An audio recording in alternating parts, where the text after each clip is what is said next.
Now, I just want to give you guys a sort of, kind of update from yesterday. So, this is Samantha Rupnow, also born as Natalie Rupnow, and she is responsible for the school shooting in Wisconsin, where one teacher is and a student is no longer with us, and she took her own life as well. We want to cover because there was 3 press conferences in that town of Wisconsin going over the facts of the case that they know right away. And the first press conference, they stated that 5 people lost their lives, which we later determined was not true. There was 5 others that were injured as well, 2 in critical condition. I haven't heard anything updated about that as of now. They have not released any of those other people's or the victims' names. And granted, I get it.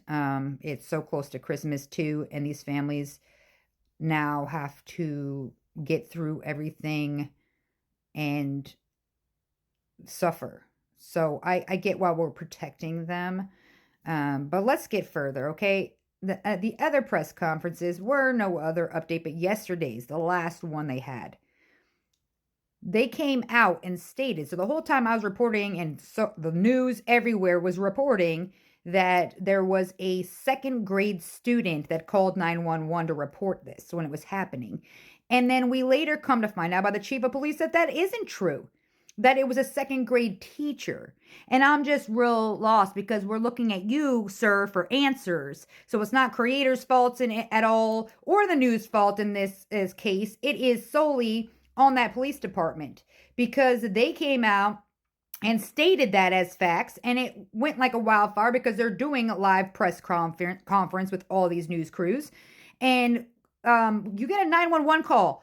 Hi, what's your emergency? Yes, this is a 2nd grade teacher. And then somehow that was a 2nd grader, and then you guys reported on that. Maybe we should fact check those things before we do press conferences because we're all trying to get some answers here. And that was like, what do you mean? Oh, we're so sorry. We got it wrong. Well, I was feeling so terribly bad for that 2nd grader that had to go through that and live through that experience. And now we find out it wasn't even true. I also want to notate that they talked about the manifesto, stating they cannot confirm the original source of the manifesto, so they don't even know if it's right now it's just hearsay because they haven't confirmed that. But they didn't even know about the manifesto. It was sleuths that figured that out and saw it on this girl's Twitter. She posted it herself. They just couldn't get into it because there was a lock on it, but she had sent it to the boyfriend. She sent it to another friend. Those people posted it out and sent it to out so that way it could, hey, the boyfriend was like, I didn't know she was going to do that. I didn't even know. So I would pretty much say that it is, but until they confirm, right now it's hearsay. But guys, how is everybody else getting more information than you as the police department, and you're coming up there and answering questions or stating things as facts? Just say you don't have enough information yet and you're still investigating like the rest of the world when they come up and do press conferences. But this is where it gets slippery, I should say. So the mayor of the town comes out and she says, so the chief of police says, I'm not answering any questions at this time. We're still investigating. She comes up and talks and says, I will answer questions, and proceeds to answer 0 questions. Literally deflects every single one and does not answer anything. But one woman that was in there, applause to her because she drops the mic. And she's, listen, I want you guys to listen to it, and then I'll come back and we'll have a discussion because what? Officials been in touch with that teacher. Is there anything you can share about who the teacher is? There's nothing we can share at this point in time. And then are you able to speak to the general protocols about bullying? How does the school monitor bullying? Do they have protocols in place to monitor how that happens? Again, we don't represent Abundant Life, and so we're not able to answer questions for the school. All right, Shaq.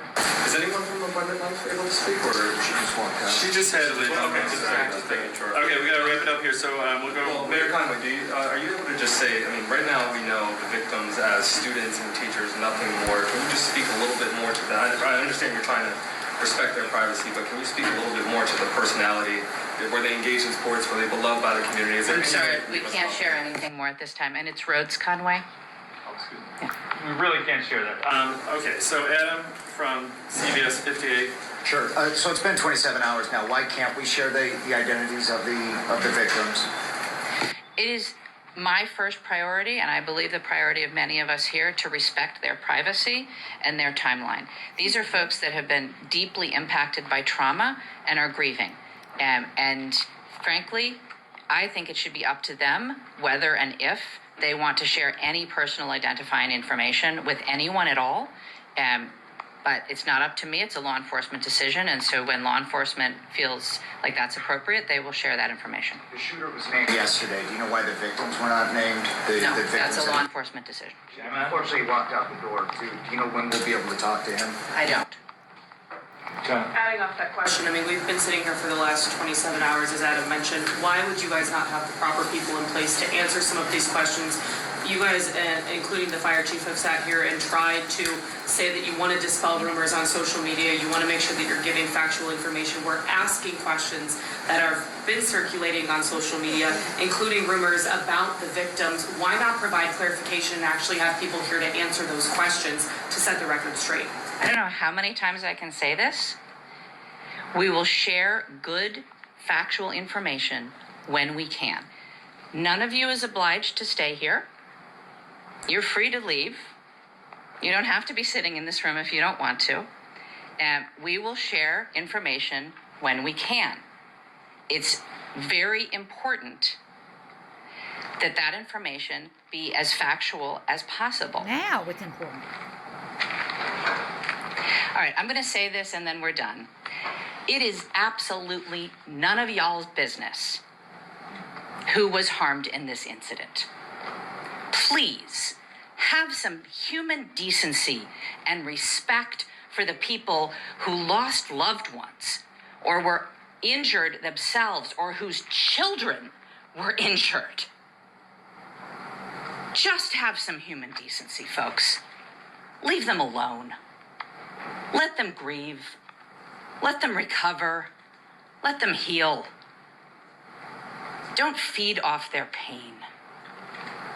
We'll share what we can when we can, and not before that. Thank you. Now I get why she said what she said, because she's absolutely right. It is nobody's business besides if the victims, they need time to grieve. So I get it. Not coming out or if they want their names quiet. I get that. And there is minors involved. So that makes sense.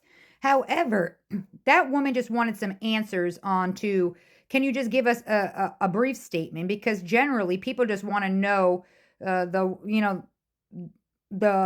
positives that they could grasp onto about the characters of, like, the teacher that's an adult or whatever. So she could have handled this in much more professional way. I feel like what that woman said was not disrespectful. She's saying, well, if you're saying you're going to take questions and then you're not going to answer any of our questions, then who's going to answer these questions? Who is going to be able to come over here and answer some things? That is all she stated. And this mayor got all ruffled about it and was like, hey, now I'm mad. Okay, well, then you shouldn't have taken questions. You should have waited and just said, this is under investigation. We'll be back with you guys when we have further things to address. Right now, let's respect the families, and should have left it alone.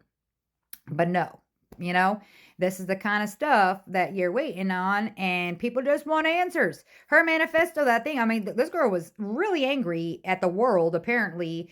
And I was reading even today that the parents had divorced, got remarried, divorced again in like 2021, and the daughter wanted to stay with the dad. So she chose, per their legal agreement, to live primarily at the father's house, even though both of them were in her life and very active in her life.